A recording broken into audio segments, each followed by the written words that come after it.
I never thought documenting my solo camping trip would turn into evidence for a police investigation.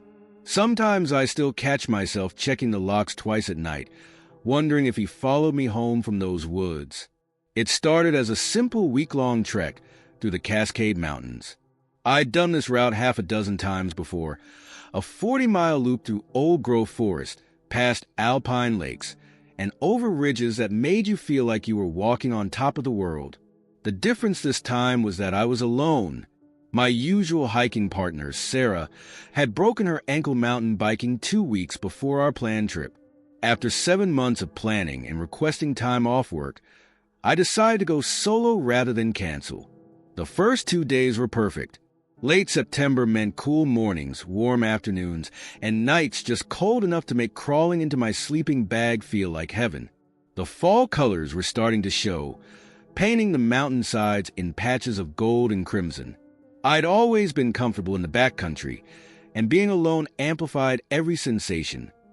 The crunch of pine needles under my boots, the sharp cry of hawks riding thermals overhead, the way the wind made the aspens dance.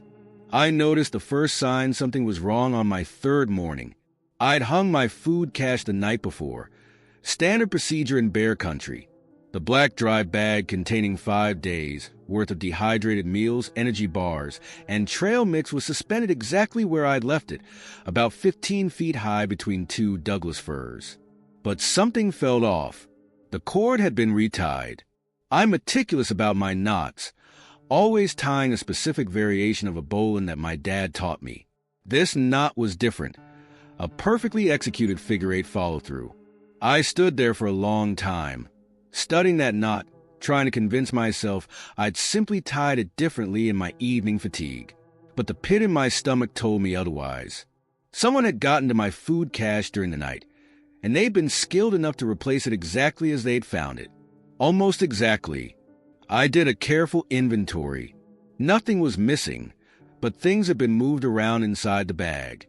My coffee packets, originally at the bottom, were now near the top. The trail mix had been opened and resealed. A chocolate bar I'd been saving for my summit day had been broken in half. The wrapper carefully resealed with a piece of duct tape I definitely hadn't packed. My hands shook as I repacked everything. I was 4 miles from the nearest trail junction and at least 15 from any road access. The logical part of my brain said to hike out immediately, but another part, the part that had been solo hiking for years and hated the idea of being scared away, argued that it could have been another camper who needed food in an emergency. They'd replaced everything after all. Maybe they'd even left a note explaining. I searched the bag again but found no message. Just a duct-taped chocolate bar that felt like a deliberate calling card. I spent the morning debating what to do, finally deciding to continue to my planned campsite, but with modified precautions. I had my Garmin inReach satellite messenger if things got worse, and I'd started recording tracks on my phone's offline GPS. I also took photos of the knot in the chocolate bar, documenting everything in case I needed to report it later. The day's hike was tense. Every snapped twig made me whirl around. Every time a Stellar's jay called out, I froze, trying to distinguish bird sounds from human whistles. I found myself constantly scanning the trail behind me, looking for fresh boot prints that weren't my own. The beautiful solitude of the previous days had transformed into something oppressive. I made camp early that afternoon, choosing a spot with good visibility and only one obvious approach path. I set up my small green tent on a slight rise that gave me a clear view of the surrounding area, then gathered more firewood than I'd need. As the sun began to set, I rigged up an early warning system, a length of paracord strung between trees with my cook set dangling from it. Low-tech, but it would make noise if anyone tried to approach in the dark. Sleep was impossible. Every rustle of wind through the canopy sounded like footsteps. Around midnight, I heard something large moving through the underbrush. I sat up in my sleeping bag, heart pounding, hand wrapped around my bear spray. The movement circled my camp once, slowly and deliberately, just far enough into the darkness that I couldn't see anything when I shined my headlamp toward the sounds. When dawn finally came, I was exhausted but alive. My warning system was intact, and nothing in my camp had been disturbed. But my food cache, hung in a different location and with a completely different knot system than the night before, had been retied again. This time, the unknown visitor had arranged my food items in a perfect spiral inside the bag. My coffee packets formed the center, with everything else radiating outward by size. The chocolate bar, now broken into precise quarters, marked the cardinal directions of the spiral. My hands were trembling so badly I could barely operate my inReach. I sent out a non-emergency message to my emergency contact. Something strange happening. Food cache being accessed at night. Heading out to Junction Creek Trailhead. Track my progress. Call Ranger Station if I'm not there by sunset. I broke camp in record time, leaving the elaborate food spiral exactly as I'd found it.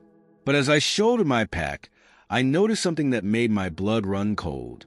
There, perfectly centered in front of my tent door, was a single boot print that hadn't been there the night before.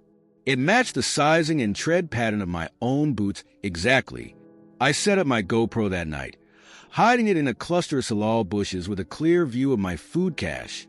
Part of me didn't want to know what it would capture, but I needed answers. The footage I reviewed the next morning showed a tall figure approaching my cache at 2:47 a.m. They moved with the confidence of someone who knew exactly what they were doing, wearing what appeared to be gear similar to mine. The infrared footage wasn't clear enough to show their face, but it captured them spending almost 40 minutes methodically going through my food, arranging it in patterns before carefully rehanging it. The most disturbing part wasn't their actions, it was their behavior between tasks. They would stop occasionally and turn toward my tent, standing completely still for minutes at a time, just watching. In the last few minutes of footage, they walked directly toward the camera, as if they'd known it was there all along. The final frame showed a hand reaching toward the lens. When I checked the camera in the morning, it had been repositioned to point directly at my tent. I abandoned the rest of my planned route and hiked out in a single brutal push, my legs burning as I practically ran down the trail. Every switchback felt like an opportunity for an ambush. I kept thinking I saw movement in my peripheral vision, flashes of someone ducking behind trees or crouching behind boulders. The rational part of my mind said it was just fear and exhaustion playing tricks on me, but the boot prints I kept finding, identical to mine but heading in the opposite direction, suggested otherwise. The Rangers took my report seriously, especially after I showed them the GoPro footage. They found 3 other hikers in the following weeks who had experienced similar food cache tampering in the same area. 2 weeks after I got home, they emailed me photos recovered from a hidden camera they'd set up near one of the most recent incidents. The images showed someone wearing gear that looked exactly like mine, down to the brand and color of my backpack. They were methodically documenting and copying every detail of another hiker's campsite. The final photo in the sequence showed them holding up a printed picture of me from my first night on the trail, one I had never taken.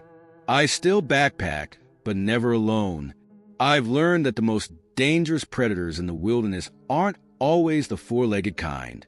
Sometimes they're the ones who study you, learn your patterns, and wait for the perfect moment to make you disappear. Sometimes they're the ones who want to become you. The Rangers never caught him.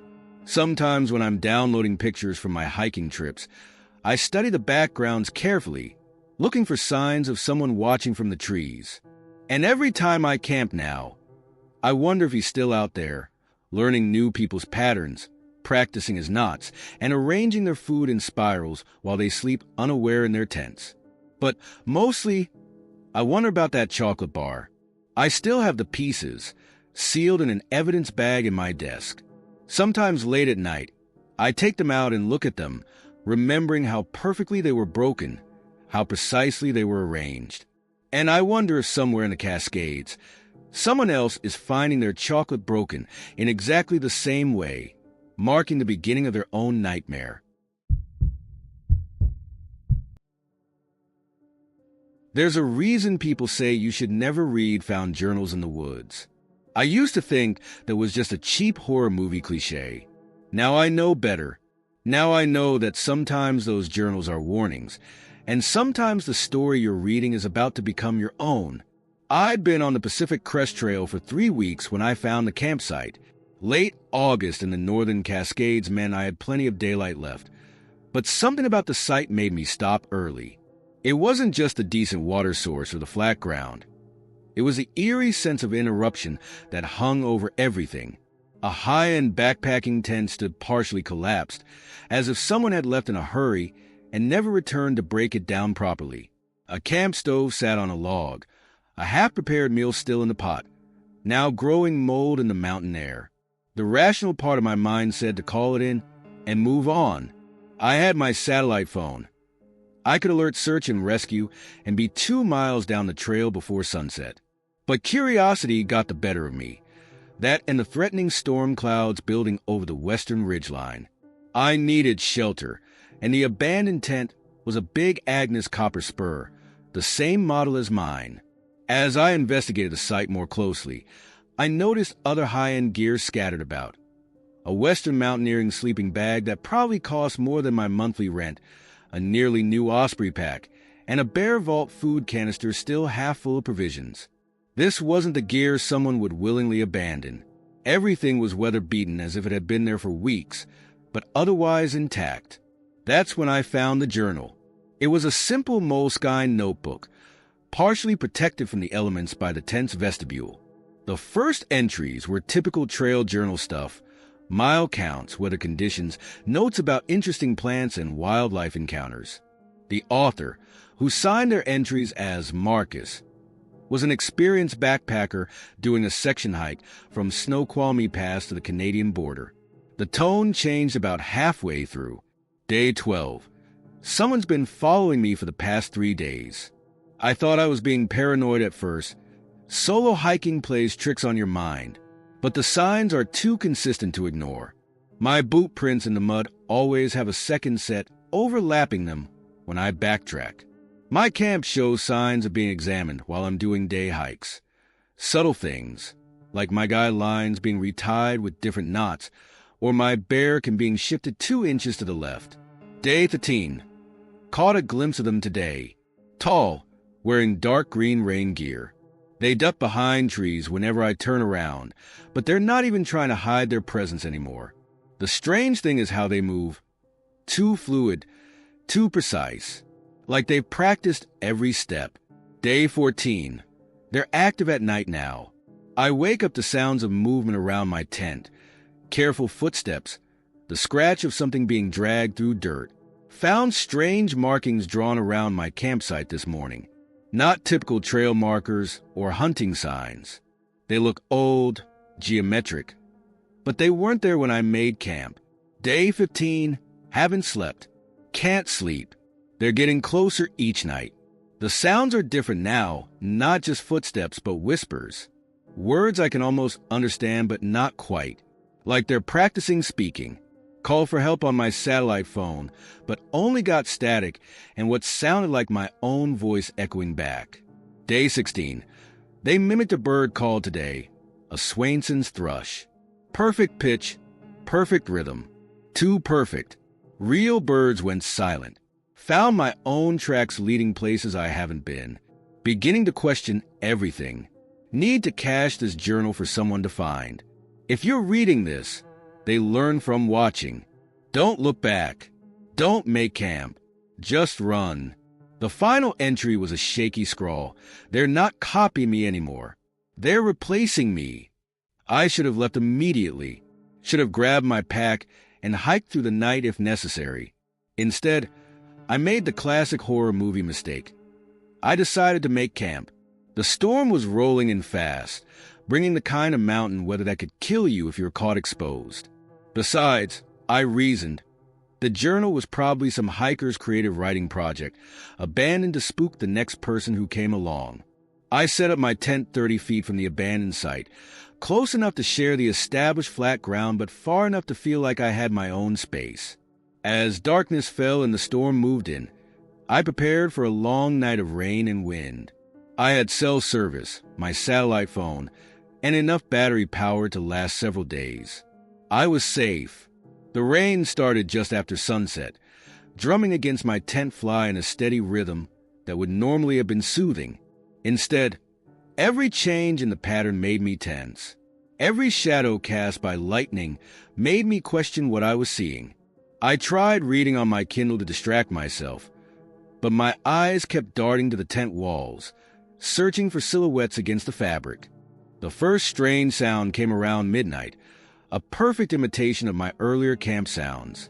The specific clink of my titanium mug against my stove, the unique zip of my particular tent model, even the way I clear my throat when I'm nervous, all repeated with unsettling accuracy from somewhere in the darkness. I told myself it was just the wind, just my mind playing tricks after reading that journal. But then I heard footsteps circling my tent, deliberate, unhurried, like someone taking careful measurements. They'd pause occasionally, and I'd hear the scratch of something being written. The beam of my headlamp showed nothing through the tent walls except the constant curtain of rain. Around 2 a.m., the mimicry changed. I heard my own voice, speaking words I'd said earlier while setting up camp. Not just similar. Exactly the same intonation, the same little laugh I'd made when I dropped a tent stake. But the voice was practicing, getting closer to perfect with each repetition. I clutched my satellite phone, thumb hovering over the SOS button, but remembered Marcus's last entry about hearing his own voice echoed back. Instead, I did the only thing I could think of. I started recording everything on my phone. If something happened to me, at least there would be evidence. The recording captured what happened next with perfect clarity. The footsteps returned, closer now, accompanied by whispers that sounded almost like my voice but not quite, like someone learning to speak by copying sounds they've heard. Then came a sound that made my blood run cold. The exact pattern of my breathing, played back from multiple directions around the tent. I heard movement at the abandoned campsite. Through a gap in my tent's rainfly, I could see a figure moving through the old camp, mimicking my earlier actions of investigating it. They were wearing gear identical to mine, down to the specific patches on my rain jacket. Their movements were precise, practiced, like a dancer who had memorized a routine. Lightning flashed, and for a split second, I saw their face. It was mine. Not similar, identical. They were copying everything about me, down to the small scar on my left cheek from a childhood accident. But their eyes were wrong. Too focused, too intent, like a predator studying its prey's habits before striking. The recording catches my panicked breathing, then a sound like dry leaves rustling. The figure was speaking again, but now their voice was perfectly matched to mine. They were reciting what I'd written in my own journal earlier that day, word for word. I did the only thing I could think of. I grabbed my emergency gear and burst out of the tent, leaving everything else behind. I ran through the darkness, through the rain, down the trail I'd climbed up earlier. Lightning showed brief glimpses of the path, but I was just as likely to break an ankle as find safety. Behind me, I heard multiple sets of footsteps, all moving with the same rhythm as my own stride. Multiple voices, my voice, calling out in perfect unison. They were learning, adapting, becoming more accurate with each step. I ran until my legs gave out, until I fell down an embankment and found myself in a creek bed. The cold water shocked me back to my senses. I spent the rest of the night huddled under a log jam, listening to them moving through the forest above me. They never stopped practicing, never stopped improving their imitation. As the pre-dawn light finally started to filter through the trees, I heard them walking away, their footsteps now indistinguishable from my own. Search and rescue found me the next morning, hypothermic but alive. They located both campsites, mine and the abandoned one. Everything was gone except for my phone with the recording. The rangers said they'd had other reports from that section of trail. Hikers finding abandoned camps, hearing mimic voices in the night. Always the same pattern. The copying, the practicing, the replacing. I still backpack, but never alone and never in that part of the Cascades. Sometimes on the trail, I'll pass another hiker and notice something off about their movements, too precise, too practiced. I'll hear my own voice coming from someone else's tent at night, getting closer to perfect each time. The Rangers never found Marcus. Sometimes I wonder if they're still looking for the right person. After all, how would they know if they found him? How would they know if the person they interviewed was really him, or just something wearing his face, speaking with his voice, living his life? I keep the recording on my phone, but I never play it. I don't need to. I hear those perfectly mimicked sounds in my dreams.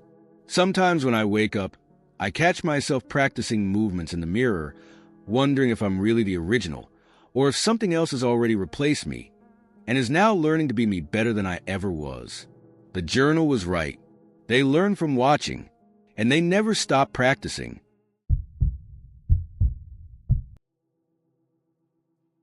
The moment we heard their radio transmission, we should have packed up and left.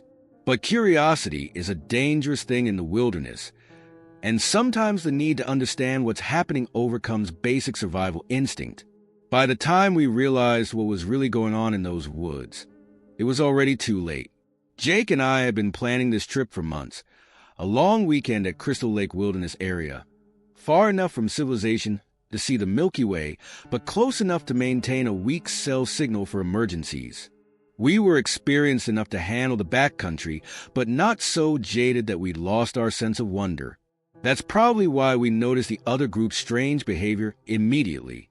They'd set up camp about half a mile from us, visible through the trees across a small meadow. We'd waved to them earlier that afternoon, just 4 people, 2 tents, standard weekend warriors like us. Nothing seemed off until around sunset, when their camp erupted into sudden activity. Through my binoculars, I watched them tear down their campsite with frantic efficiency. No careful packing or organizing. They just stuffed everything into their packs haphazardly, constantly looking over their shoulders at the deepening shadows in the forest. Within 15 minutes, they were gone, practically running down the trail that led back to the parking area.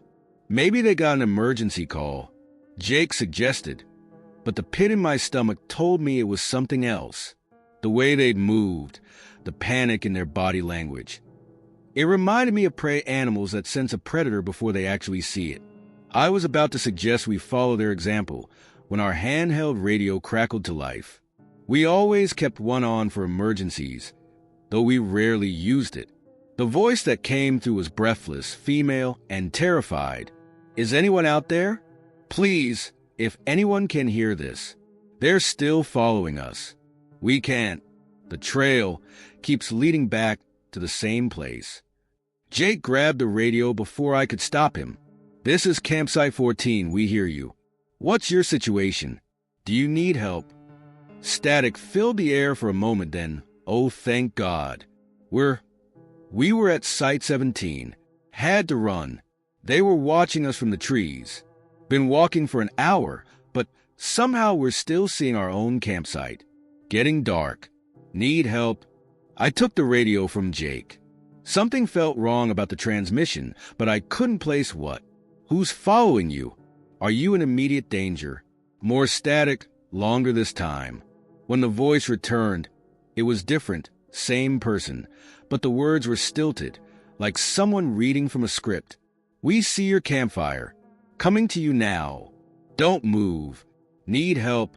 Jake was already pulling out his phone, trying to get enough signal for an emergency call. I killed our campfire and switched off our lantern. Years of backcountry experience had taught me to trust my instincts, and everything in me was screaming that something was very wrong. The radio crackled again.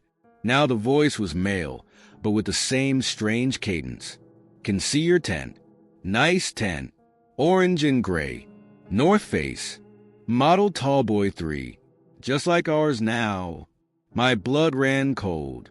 We hadn't told them what kind of tent we had, and they couldn't see it from anywhere on the main trail. We were tucked into a stand of old-growth firs specifically chosen for privacy. More voices joined the transmission, speaking in that same unnatural rhythm. They took turns describing our campsite in perfect detail, things they couldn't possibly see in the growing darkness. The brand of Jake's boots left by the tent door, The small tear in our rain fly that I'd patched last season. The arrangement of our cooking gear. "Stay where you are," they said in unison. "We're almost there. Need to see closer. Need to learn more." Through the trees, we saw flashlight beams moving in the distance. Not from the direction of the main trail, but from deeper in the wilderness. The lights moved in perfect synchronization, forming patterns that seemed almost choreographed. Jake finally got through to emergency services, speaking in harsh whispers. As he described our situation, the radio voices changed again. Now they were mimicking his exact words, repeating his call for help in his own voice, but a few seconds delayed. The flashlights were getting closer, moving in ways that defied normal hiking patterns. They would split apart, then come together, creating geometric shapes in the darkness. Sometimes they seemed to pass through solid objects, appearing on one side of a tree and instantly on the other. We grabbed our emergency packs, always ready by the tent door, and ran. The full moon provided just enough light to follow the trail, but somehow the path seemed wrong. Turns I remembered taking to get to our campsite now led in impossible directions. Landmarks I knew we should have passed appeared on the wrong side of the trail. Behind us, the radio continued to chatter. Our voices, other voices, all describing our movements in real time. They knew exactly where we were, what we were doing, even what we were thinking of doing next. The flashlights followed, maintaining their precise patterns but steadily closing the distance. After 20 minutes of running, we burst into a clearing and froze.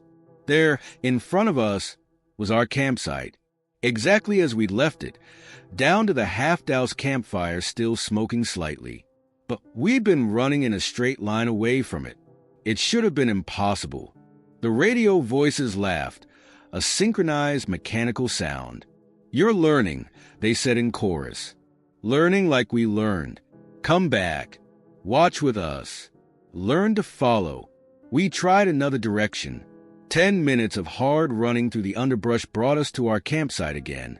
And again. And again. Each time. The flashlights were closer, their patterns more complex, more deliberate. During our fourth attempt to escape, we found the other group's campsite, the one we'd seen them abandon earlier. Everything was exactly as it had been before they fled, but wrong somehow. The tents were perfect mirrors of each other. The camping gear was arranged in precise geometric patterns. Even the trampled grass formed deliberate shapes that made my eyes hurt if I looked at them too long. And there were journals, dozens of them, scattered around the site like fallen leaves. Each one contained the same entries, written in different handwriting but telling the same story. Campers who had seen strange lights, who had run, who had found themselves returning to the same places over and over, who had eventually stopped running. The last entry in each journal was identical. We understand now. We see how it works. We're learning to follow, too. The flashlights surrounded us then, their beams crossing and intersecting to create impossible shapes in the air. The radio erupted with voices, hundreds of them, all speaking in that same measured rhythm, all describing what they saw, what they'd learned, what they wanted to teach us. I grabbed Jake's hand and ran one last time.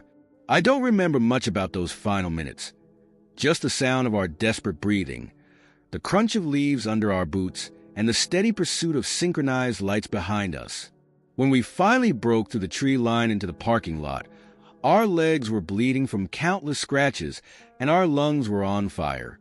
The rangers found our abandoned campsite the next day, exactly as we'd left it. But when they checked their records, there was no Site 17 where we'd seen the other group. Never had been. They found no other tents, no scattered journals, no evidence of the geometric patterns we'd seen. But they did find flashlights, dozens of them, arranged in perfect circles around our former campsite, all the same brand as the one in my pack, all flicking on and off in synchronization, creating patterns that the rangers said made them feel dizzy if they watched too long. We never went back to those woods, but sometimes late at night, our radio will crackle to life. Through the static, we hear voices, our voices, other voices, all speaking together, all telling us what they've learned, inviting us to come back, to watch, to follow.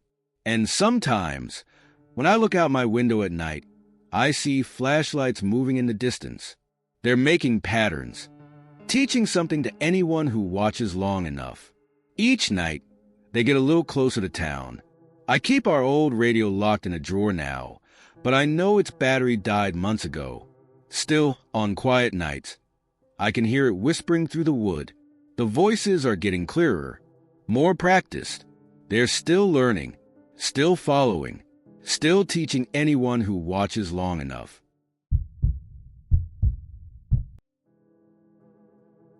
I should have realized something was wrong the first time I returned to find my sleeping bag perfectly made.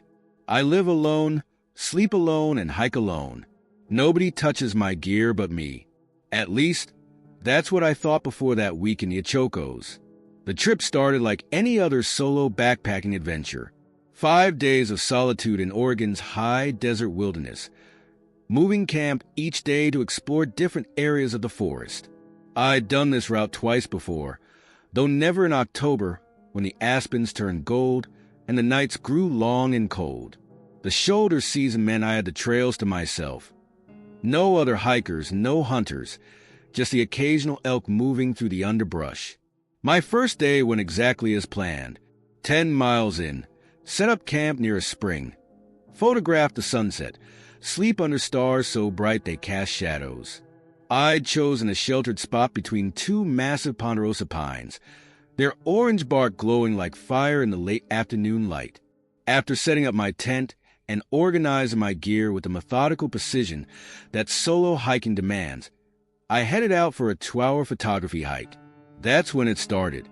I returned to find my sleeping bag had been unrolled and laid out perfectly flat inside my tent. The corners were tucked with hospital corner precision, the way my mother used to make my bed. But I hadn't unrolled it yet. I always wait until just before sleep to minimize condensation exposure. Standing there in the fading light, I ran through the possibilities. Could I have unpacked it earlier and forgotten? No. I remembered specifically checking that it was still compressed in its stuffed sack before my hike. Had an especially courteous ranger pass through? Unlikely. I hadn't seen any tire tracks or boot prints on the access road, and rangers usually left notes that they needed to interact with campers' gear. I took photos of the sleeping bag and the rest of my camp, then carefully checked everything else. Nothing was missing. Nothing else had been moved. Just my sleeping bag, transformed from its stuffed state into this eerily perfect arrangement. I should have hiked out then, should have trusted my gut, and gone back to civilization. Instead, I convinced myself it was just trail fatigue playing tricks on my memory. I crawled into that too perfectly made sleeping bag and eventually fell into an uneasy sleep. The next day, I moved camp 5 miles deeper into the wilderness. This time, I set up a basic trail camera near my tent before heading out for another photography session. The forest was particularly stunning that afternoon, golden light filtering through aspen leaves, creating patterns that kept me out shooting longer than planned. When I returned, my backpack had been repositioned. Not dramatically, just shifted about 2 feet to the left of where I'd left it, now perfectly aligned with the tent door. Inside, everything had been reorganized. My clothes were folded with pristine precision. My food bags were arranged by meal type. Even my first aid kit had been repacked, each item placed in clear, logical order. With shaking hands, I checked the trail camera. The memory card showed nothing but wind-blown branches and a curious deer. No sign of anyone approaching my camp. No explanation for the meticulous reorganization of my gear. That night, I double-checked every zipper, tied paracord alarms between trees around my camp, and placed a handful of pine needles on top of my pack. Sleep came in short bursts, interrupted by every snapped twig and rustling leaf. Morning revealed the pine needles undisturbed, the paracord untouched. But my hiking boots, left inside the tent's vestibule, had been cleaned and polished with something that left them shinier than when they were new. I broke camp quickly and hiked to my next planned site, my mind racing through increasingly unlikely explanations. Maybe there was an obsessively tidy forest spirit. Maybe I was experiencing early onset dementia. Maybe the isolation was finally getting to me after years of solo hiking. The third site was where things escalated. I set up multiple trail cameras, marking their locations carefully. I scattered leaves in deliberate patterns around my gear. I even left a note to whoever is organizing my camp. Please identify yourself. My afternoon hike was shorter this time, just an hour photographing a family of grouse in a meadow. When I returned, I found something that made my blood run cold.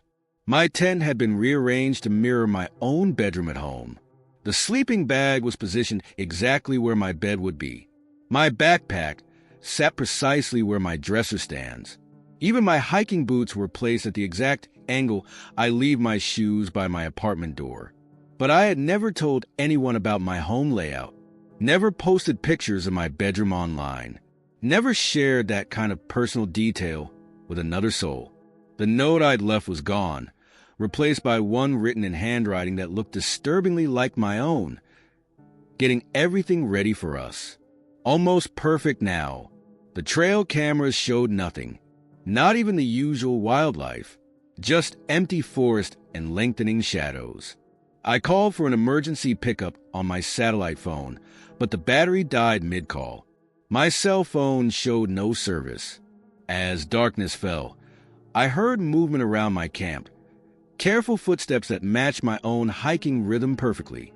In a panic, I stuffed everything into my pack and started hiking out by headlamp.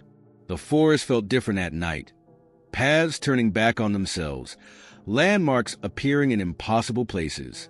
After an hour, I burst into a clearing and found myself back at my camp. Everything was laid out exactly as I would have done it if I were staying the night. The tent was pitched in my preferred orientation. The sleeping bag was unrolled, corners tucked. My cooking gear was arranged in the precise order I used for my evening routine.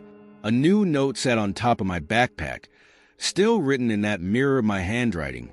No need to leave. Everything is arranged perfectly now. Stay and see what we've learned. The footsteps came again, moving through the darkness with my exact stride pattern. They circled the camp, never coming into view, but I could hear them getting closer with each pass. The beam of my headlamp caught glimpses of movement. Someone dressed like me, moving like me, arranging things exactly as I would. I ran again, leaving everything behind except my emergency kit. The footsteps followed, perfectly matching my pace. Sometimes they were behind me, sometimes ahead, sometimes on both sides. Always just out of sight, always moving in perfect synchronization with my own steps. When the rangers found me the next morning, I was huddled in a creek bed, soaked and shivering. They recovered my gear from the campsite, everything arranged in immaculate order. They said it looked like the most organized camp they'd ever seen. The trail cameras were there too, memory cards full of footage showing my empty campsite. Empty except for the moments when someone who looked exactly like me would appear, methodically arranging everything to mirror my life, my habits, my existence. The ranger said the footage must be corrupted. The figures seemed to move in impossible ways, sometimes appearing in multiple places at once, always just slightly out of focus.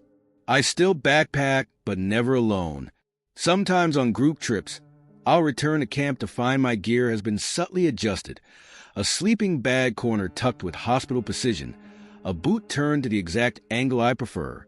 The others say they never see anyone near my tent. The rangers later told me they've had other reports from those woods.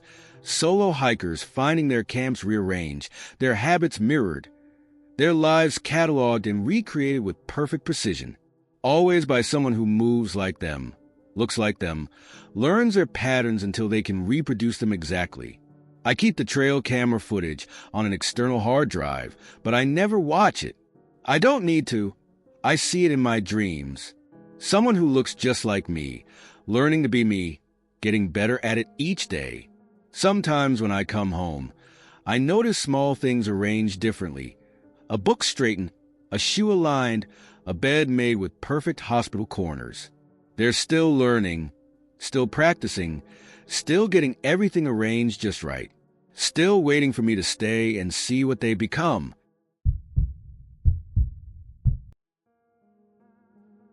The first time our daughter Sarah mentioned her new friend in the woods, my wife and I just smiled and nodded. Kids have imaginary friends all the time, right?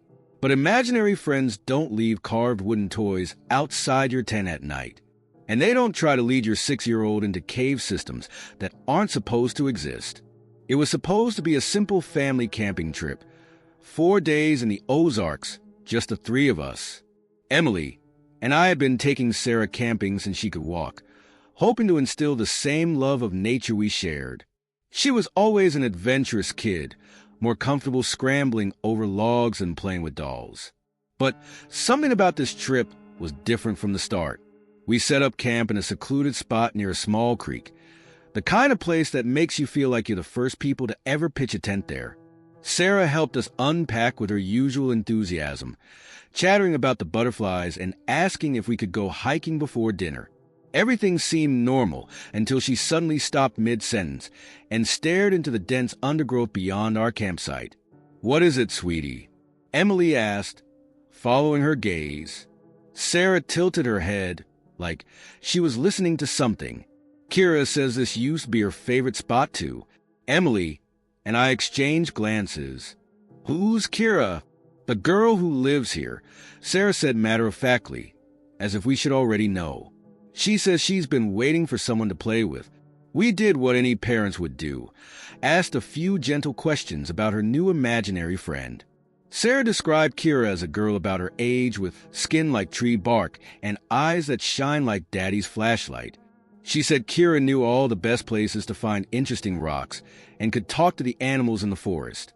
That first day passed normally enough. We hiked a nearby trail, cooked hot dogs over the fire, and told stories as the stars came out. Sarah kept up a running commentary about what Kira says about various plants and animals, but it seemed harmless enough. Just a child's imagination working overtime in a new environment. Then we found the first gift. It was sitting on top of Sarah's sleeping bag when we zipped open the tent the next morning. A small wooden fox, carved with incredible detail from a single piece of cedar. The craftsmanship was remarkable, each tiny feature perfectly rendered, right down to the texture of its fur. "Kira made it for me," Sarah exclaimed, delighted. "She says there's more where she lives." Emily picked up the carving, turning it over in her hands. "Honey, where exactly did you say Kira lives?" "Underground," Sarah replied simply. "In the hollow places. She says there's a whole city down there, with tunnels that go everywhere. She wants to show me." A chill ran down my spine despite the morning warmth. I took the carving from Emily and examined it closely. The wood was old, darker than any cedar I'd ever seen, and it had a faint, musty smell like earth and decay. There were marks on it that looked almost like writing, but in no alphabet I recognized. We spent that day keeping a closer eye on Sarah. She played within sight of camp, apparently having animated conversations with thin air. Sometimes she would stop and listen intently, then run to examine a specific plant or rock that she claimed Kira had told her about. The strange thing was, she kept finding things. Unusual fossils, perfect arrowheads, fragments of pottery that looked ancient. That night, I woke to the sound of Sarah giggling outside our tent. Emily was already sitting up, fear evident in her face even in the darkness. When I unzipped the tent, Sarah was standing at the edge of our campsite, talking to someone or something in the shadows. "Sarah," I called softly, trying to keep the panic out of my voice. "Come back to the tent, honey." She turned to us, her face lit by a strange, ambient glow that seemed to come from the woods themselves. "But Kira's showing me the way to her home. She says there's so many wonderful things down there."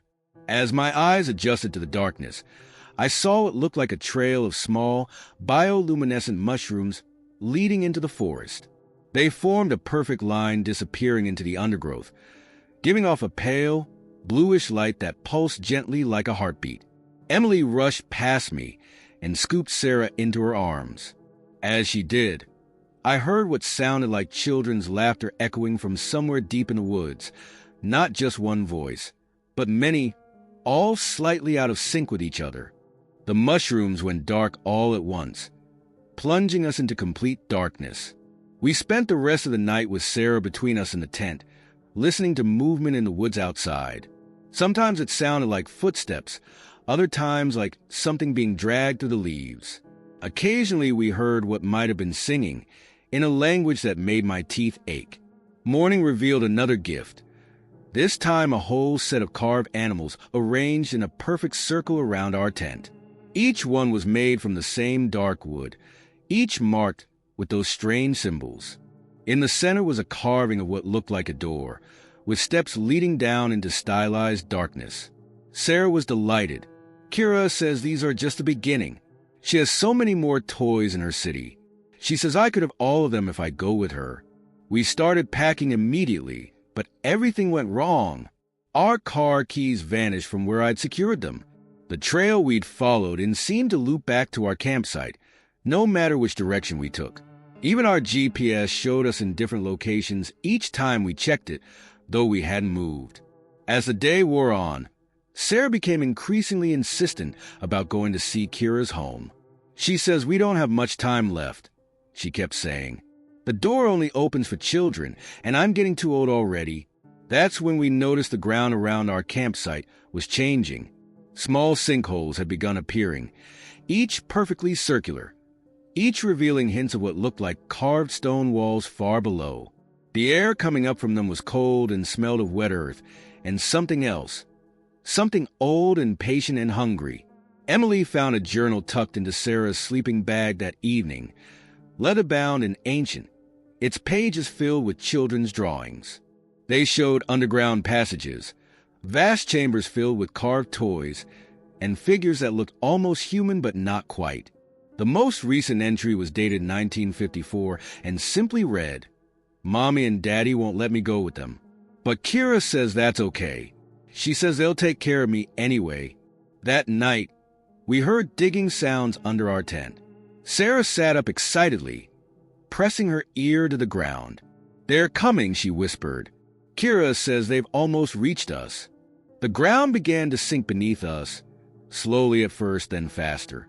As we scrambled out of the tent, I saw something reaching up from one of the sinkholes, a hand made of shadows and earth, holding another carved toy.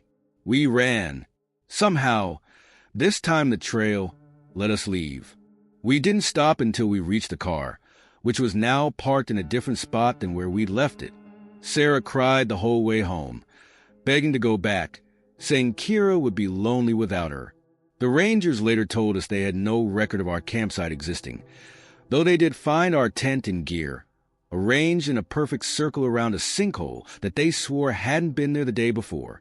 They also found hundreds of wooden carvings scattered through the woods nearby, each perfectly preserved despite their apparent age, each marked with those same strange symbols. Sarah still talks about Kira sometimes, though less often now that she's getting older. Sometimes she draws pictures of underground cities and carved toys, and sometimes we hear her singing songs in that tooth-aching language late at night.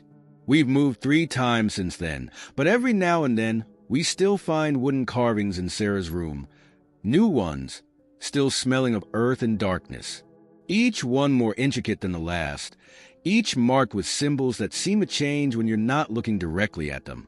And sometimes, when it's very quiet, we hear children laughing under the floorboards. Multiple voices, slightly out of sync, all waiting patiently for someone to come play. Sarah turned 7 last week. She says Kira told her that's too old now, but that's okay. They found another friend to invite down to their city of toys and endless tunnels. I try not to think about the new family that just moved in next door. Try not to notice how their young daughter plays at the edge of the woods. Try not to hear her talking to someone just out of sight, someone who's teaching her about hollow places and underground cities. Someone who's learning to be patient, just like Kira learned so long ago.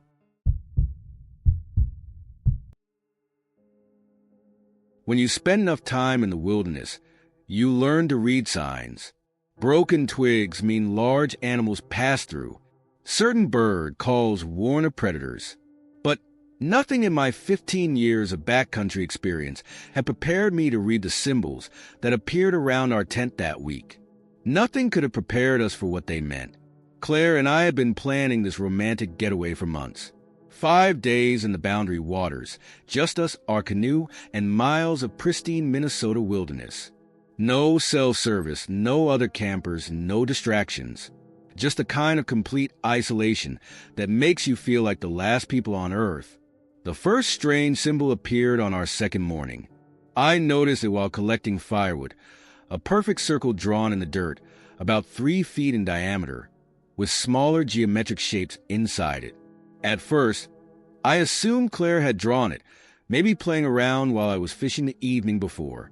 But when I mentioned it over breakfast, she looked confused.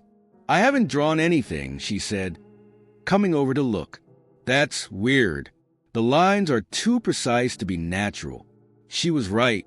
The circle looked like it had been drawn with mechanical precision, each internal shape exactly proportioned.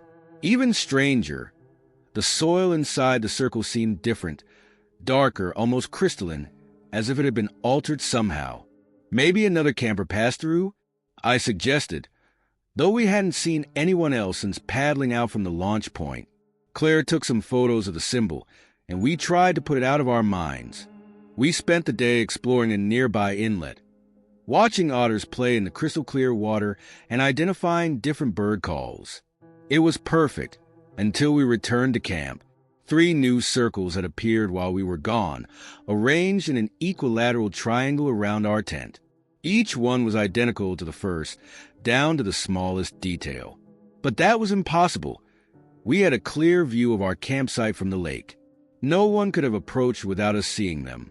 "Mark," Claire's voice was tense. "Look at the original circle. The first symbol had changed. The internal shapes had shifted, rearranging themselves into a new pattern while maintaining their perfect geometric precision. As we watched, the soil within the circle seemed to shift and flow like black mercury, the shapes slowly rotating. I wanted to break camp immediately, but darkness was falling, and the nearest alternative site was hours away by canoe. We decided to stay the night, setting up warning systems with cord and tin cans around our camp. I kept my hunting knife close, though something told me it would be useless against whatever was drawing these symbols. Neither of us slept much. Throughout the night, we heard something moving around our tent. Not footsteps exactly, but a sound like sand shifting over stone. Each time I looked out, the circles seemed to have multiplied and moved closer, though I never saw them actually appear. By morning, we were surrounded, dozens of circles, each one unique but sharing that same mathematical precision, formed concentric rings around our campsite. The symbols inside them were more complex now, suggesting 3-dimensional shapes that hurt my eyes if I looked at them too long. "We need to leave," Claire whispered, but as she spoke, something began to change. The symbols started moving in unison, their internal shapes rotating and transforming in perfect synchronization. The dark soil within each circle began to pulse with a subtle luminescence, creating patterns that seemed to ripple through the air between them. We quickly packed our gear, trying not to step on or disturb any of the circles. But every time we thought we'd found a clear path out, new symbols would appear, closing the gaps. They were hurting us, I realized, containing us within their geometric prison. Claire noticed at first. The circles weren't just on the ground anymore. Similar symbols had begun appearing on the tree trunks around us, rotating slowly like living carvings. Some seemed to float in the air itself, visible only from certain angles, like heat distortions that held their shape. By midday, the symbols had become 3-dimensional, rising from the soil like dark crystal formations that defied gravity. They moved in ways that suggested intelligence, responding to our movements, adjusting their patterns to maintain their containment of our camp. We tried using the satellite phone, but it only produced sounds like grinding glass and distant mathematical whispers. Our compass spun wildly, and our GPS showed coordinates that changed every second, cycling through impossible locations. As the sun began to set, we heard it, a sound like geometry itself coming alive. The circles were singing, each one producing a pure tone that harmonized with the others in complex, ever-changing patterns. The sound seemed to resonate in our bones, making us feel like we were part of whatever equation they were solving. Look, Claire pointed to the largest circle, which had formed directly under our tent. The symbols within it had resolved into what looked like a map, showing our location at the center of an impossibly vast network of similar circles. Some were marked as active, others dormant, spanning the entire boundary waters and beyond. We weren't the first, I realized. These things had been out here for who knows how long, drawing their symbols, solving their geometric equations with human variables. Each circle was a calculation, and we were just the latest numbers being factored in. That's when we saw it, the circle maker. Not clearly at first, just glimpses of angles and lines that shouldn't exist in three-dimensional space. It moved between its symbols like a mathematician checking their work, adjusting variables, refining its calculations. Sometimes it looked almost human, but then it would shift, revealing geometries that made my mind recoil. It noticed us watching. The symbols pulsed faster, their songs reaching a crescendo that made reality itself seem to vibrate. Through the geometric noise, we heard something like words. The equation continues. Your variables have been noted. Others will find your circles. When we could see clearly again, the symbols were gone. The soil was undisturbed, the trees unmarked. Even our photos of the circles had transformed into incomprehensible blur of angles and lines. The rangers found us 2 days later, dehydrated and confused, our tent full of perfectly drawn mathematical equations that neither of us remembered writing. They said 3 other groups had been found in similar situations that summer, each campsite marked with circles, each person compelled to contribute to some vast calculation we couldn't understand. We still camp, but never in the boundary waters. Sometimes I wake up to find Claire drawing circles in her sleep, adding to an equation that spans our bedroom walls. Sometimes I catch myself working on mathematical proofs that feel like memories of future calculations. The circles are still out there, still spreading, still solving their vast geometric theorem. Sometimes I wonder if we were really variables in their equation, or if they were variables in ours, part of some larger pattern we're all still trying to understand. Last week, I found a perfect circle drawn in the dirt outside our house. Inside it, symbols shifted and changed while I watched, showing me glimpses of other circles, other calculations, other circle makers, showing me how many equations are still unsolved. They're still calculating, still drawing their circles, still factoring in new variables. And sometimes, late at night, I hear their songs, pure mathematical tones combining into harmonies that almost make sense, almost make me want to draw circles of my own,